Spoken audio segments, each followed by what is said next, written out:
Só que o que elas conferiram, na verdade? Apenas, vamos dizer, a lógica interna de um raciocínio. A conexão desse raciocínio com os fatos pode ser verificada através de experimentos, mas os experimentos jamais vão reproduzir a situação inteira. São apenas experimentos que esquematicamente coincidem com a primeira situação em um ou dois pontos. Ou seja, mesmo a verificação experimental do raciocínio lhe dará uma certeza muito precária. E curioso, nós estamos há 4 séculos criando uma civilização que só confia nisto. Veja, por exemplo, se você viu um sujeito dar uma facada no outro, só tinha você ali presente. Você viu.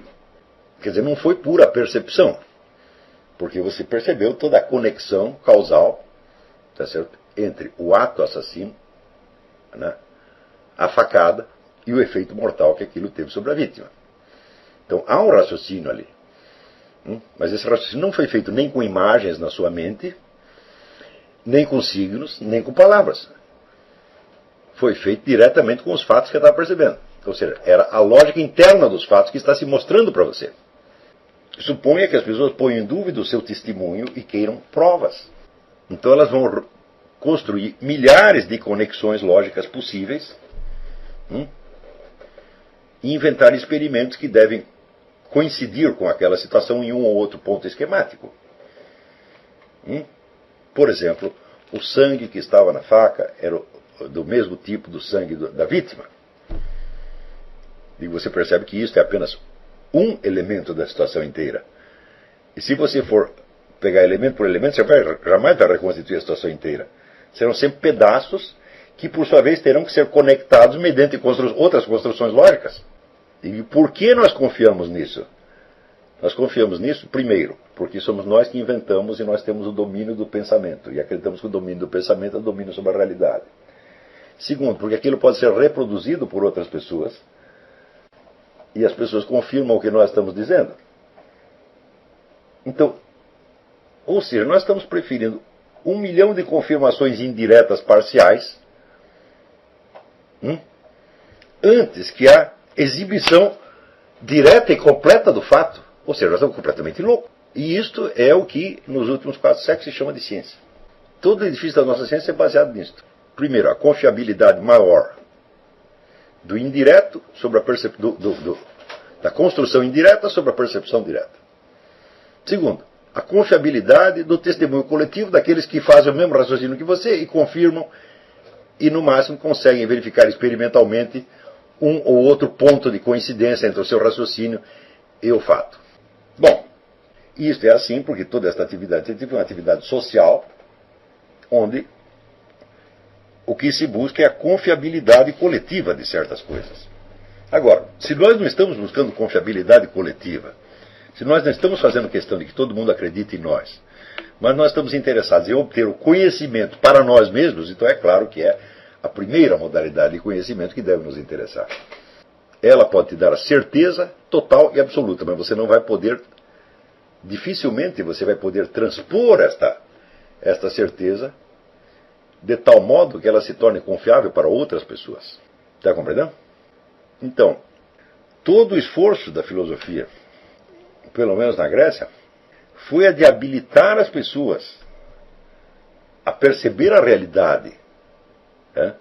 Para Aristóteles, que foi o sujeito que codificou a lógica pela primeira vez, ele sabia perfeitamente que de tudo o que fora percebido na esfera dos fatos, só uma parte mínima era transposta na demonstração lógica. E ele sabia perfeitamente a diferença entre a conexão lógica entre conceitos e a conexão fática entre entes e dados da realidade.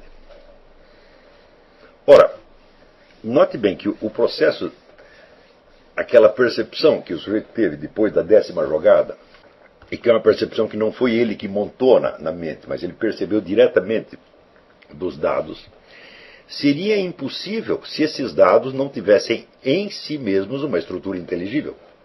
Então você vê que a teoria de Aristóteles, que diz que as coisas têm uma forma inteligível, é inteiramente certa. Mas nós não podemos... Veja, quando nós criamos um conceito, nós estamos tentando traduzir em palavras algo do que nós percebemos da forma inteligível dos objetos. Mas o conceito continua sendo apenas um conceito, quer dizer, uma criação da nossa mente. Ele não é uma apresentação, ele não reproduz o objeto, ele o representa. Representa quer dizer, o objeto está ausente agora. Ora, os conceitos são evidentemente inteligíveis. Tá certo? São inteligíveis para nós porque fomos nós mesmos que os criamos. Eles são, por assim dizer, translúcidos. Mas, uma certeza que você obtém a partir de um raciocínio que você montou com esses conceitos, continua sendo apenas uma certeza lógica, ou seja, a certeza da conexão entre conceitos. A ligação entre esses conceitos e a realidade continua problemática. Tanto que é preciso a ciência experimental para fazer o quê? Fazer com que ver se a ordem lógica que você colocou nos conceitos toca a ordem dos fatos em alguns pontos seletos. Porém, no caso da primeira apreensão, foi a própria forma inteligível dos objetos que se revelou a você na sua plenitude e se apresentou, vamos dizer, de modo imediato. Então, como não foi você mesmo não foi você que criou isso aí, você não pode reproduzir aquilo integralmente. Você está percebendo a lógica interna entre entes com as suas respectivas formas inteligíveis, mas quem criou isso foi Deus. Isso veio de fora, não foi você que criou. Mas este é o domínio da verdade. A verdade é a conexão entre as formas inteligíveis dos seres em si mesmos. O resto é só pensamento. O pensamento pode tocar a verdade em certos pontos, mas ele não pode ser a verdade. Então, quando você estuda para ser um cientista ou ser um filósofo, o que você está fazendo? Você está desenvolvendo conhecimento de maneira alguma. Você está desenvolvendo uma linguagem que lhe permite falar com outras pessoas do seu grêmio e obter delas a confirmação do que você está dizendo. E o objeto, o assunto, as coisas mesmas, estão completamente ausentes disso aí. Você vê, quando você se forma, por exemplo, você recebe o seu diploma de mineralogia, não tem nenhuma pedra ali presente. Só tem o grêmio dos mineralogistas, o reitor da universidade, etc, etc.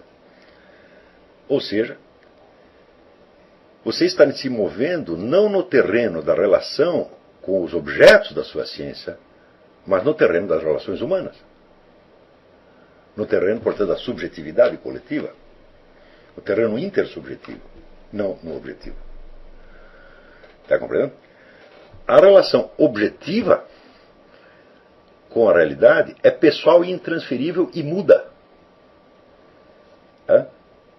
É na hora em que o mineralogista pega a pedra e olha, e ela revela para ele a sua estrutura, portanto a sua composição, e portanto algo da sua origem, da sua história. Nesta hora que existe o conhecimento. Depois disso, só o que existe é, vamos dizer, a transfiguração disso em símbolos e a comunicação humana. E a perda nesse processo, que há nesse trajeto, é imensa. Então, muitos anos atrás, eu tive que colocar esse problema para mim mesmo. Eu digo, eu quero o conhecimento ou a comunicação. Eu quero saber o que as coisas são mesmo, ou eu quero ter um discurso que seja aprovado pela coletividade dos que acham que sabem. E vocês também vão ter que fazer esta opção. Então, aí eu percebi uma coisa muito importante. Você saber algo é saber algo que os outros não sabem. Se você só sabe o que os outros sabem também, tá certo? Então você está se movendo dentro da esfera de um recorte comum que vocês fizeram da realidade. Mas quando você está em face da própria realidade, que não foi você que criou, que não é você que domina, e dentro da qual você está, tá certo? Você está ao mesmo tempo diante dela e dentro dela, é ali que se dá o momento do conhecimento. No momento da percepção da realidade. A transformação disso em linguagem humana é um processo altamente complexo e falível. Então eu tive que decidir isso aí. Falar, pô, mas daí eu vou perceber um monte de coisa, eu vou perceber coisa com uma evidência incrível, e não vou poder dizer para ninguém, porque se eu não vou conseguir provar nada do que eu estou falando. Bom, você tem que escolher. Você pode provar uma parte mínima. Tá certo? Mas, digamos, a testemunha de um crime, ela não tem que provar nada, porque ela é a prova. Então, esse conhecimento do testemunho direto é dele que se constitui a substância da filosofia. Está compreendendo? E é por isso que um livro de filosofia jamais diz tudo o que tem de dizer. Com o tempo, você pode desenvolver uma habilidade muito grande de retornar dos textos à experiência, tá certo? E isso certamente o ajudará a você a fazer o processo contrário, que é você ir da sua experiência real até a expressão culturalmente eficiente. Tá certo? Mas você conseguir expressar a coisa de uma maneira culturalmente eficiente não quer dizer que você vai poder prová-la. Agora, você quer o conhecimento ou você quer a prova? A prova é uma coisa que você oferece para os outros. Por exemplo, a testemunha de um crime precisa de alguma prova? Não. Ela tem o conhecimento direto. Ora, anos atrás eu escrevi uma apostila chamada Inteligência e Verdade, Inteligência, Verdade e Certeza, na qual eu lembrava os componentes da ideia pura de ciência, tal como descritos por Edmund Husserl no seu livro Filosofia Primeira. Né? Em que ele dizia, a primeira condição é que exista um negócio chamado evidência. A evidência é a percepção direta de alguma coisa. Como, por exemplo, eu percebo que eu estou falando para vocês neste momento. Eu percebo que eu estou aqui. Se não existisse a evidência, todos os pensamentos seriam duvidosos. Mas a evidência só vale, evidentemente, para quem a tem. A testemunha do crime testemunhou o crime, viu o crime direto, então não precisa de prova nenhuma. Tá certo? E ela pode ser usada como um dos elementos de prova. Mas para quem não esteve lá, quem não viu nada, quem não tem o conhecimento da situação, necessita então do quê? De uma evidência indireta ou prova. A prova, então, consistirá de uma série de afirmações que tem uma conexão lógica com os dados apresentados pelas testemunhas e pela própria situação. Porém, esta conexão lógica, por sua vez, a conexão que você faz entre, digamos, duas premissas e uma conclusão. O famoso, por exemplo, todos os homens são mortais, Sócrates é homem, portanto Sócrates é mortal.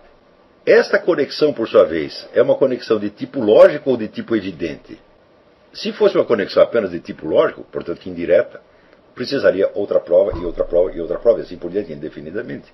Isso quer dizer que a estrutura da prova lógica depende, por sua vez, da evidência. A evidência, então, é o objeto do conhecimento intuitivo direto. Né?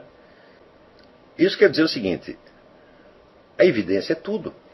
Porque a evidência te dá o fato, e a evidência te dá também a conexão entre os vários passos lógicos do raciocínio. Isso é a mesma coisa que dizer para vocês, a lógica nada prova. Nada, nada, nada, nada, nada, nada, nada. Ela só cria conexões entre afirmações, mas essa conexão tem que ser percebida intuitivamente, por sua vez. Então, daí eu concluo, não existe conhecimento racional, só existe conhecimento intuitivo. O racional inteiro é baseado no intuitivo. Eu estou chamando de intuitivo aquele tipo de raciocínio, vamos dizer, que você faz não com elementos, com signos, com elementos criados pela sua mente, mas com os elementos da própria situação. Então isso é o que eu chamo de intuicionismo radical. Não existe conhecimento lógico, não existe conhecimento racional, só existe conhecimento intuitivo. Porque o racional não passa de uma conexão intuitiva entre elementos que já não são dados pelos fatos, mas que são dados mentalmente pelos conceitos que você criou. A conexão entre dois conceitos só pode ser percebida, não logicamente, mas intuitivamente.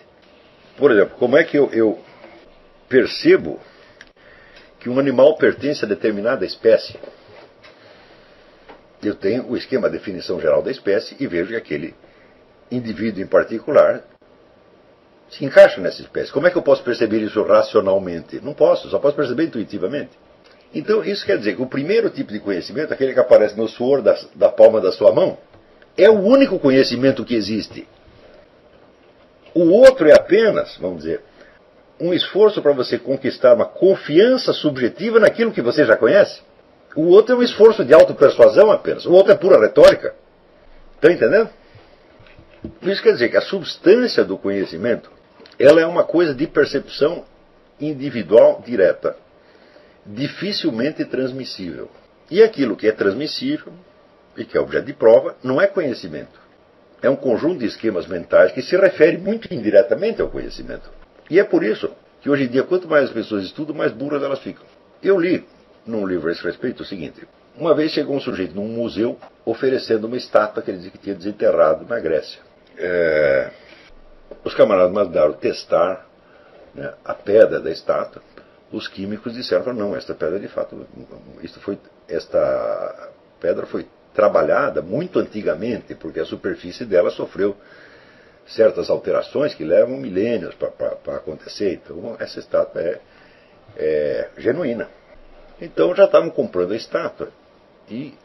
Mas teve um cara um funcionário do museu que falou: tem alguma coisa errada nessa estátua. Eu não sei o que está errado, mas está errado. Eu não compre.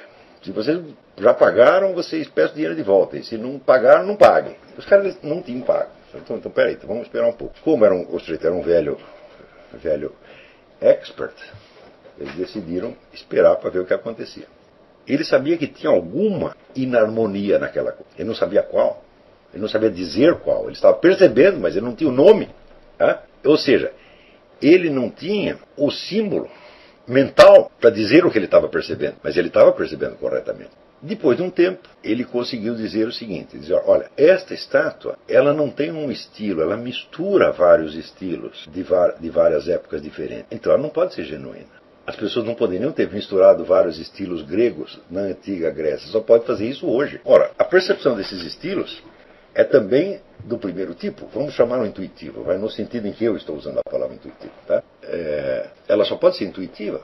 E para o sujeito mostrar isso para os outros, veja, precisaria que cada pessoa tivesse absorvido a história de cada um desses estilos longamente, não no papel, mas nos olhos, tivesse visto vários estados daquele estilo, aprendido a olhar as formas daqueles, e depois olhar aquela estátua e ver que todos aqueles estilos estavam presentes ali ao mesmo tempo. Isso é quase impossível, provar isso. E, no entanto, o sujeito estava se movendo no terreno da certeza mais exata, mais inconfundível que podia haver. Ele estava se movendo no terreno do quê? Dos dados reais.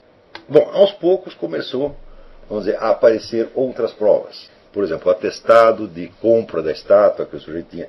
Não, isso aí pertenceu a um fulano que depois encontrou em tal lugar, vendeu para mim, descobriu que o atestado era falso. Daí começou a aparecer milhões de provas e no fim se comprovou que a coisa era fake realmente. O que aconteceria se o museu, a diretoria do museu, em vez de acreditar no velho expert que só tinha a autoridade dos seus olhos, decidisse confiar na ciência química? Teria comprado a estátua fake por milhões de dólares. Está entendendo? E depois ia dar um inquérito, os caras iam perder emprego, ia ser uma desgraça. Está entendendo?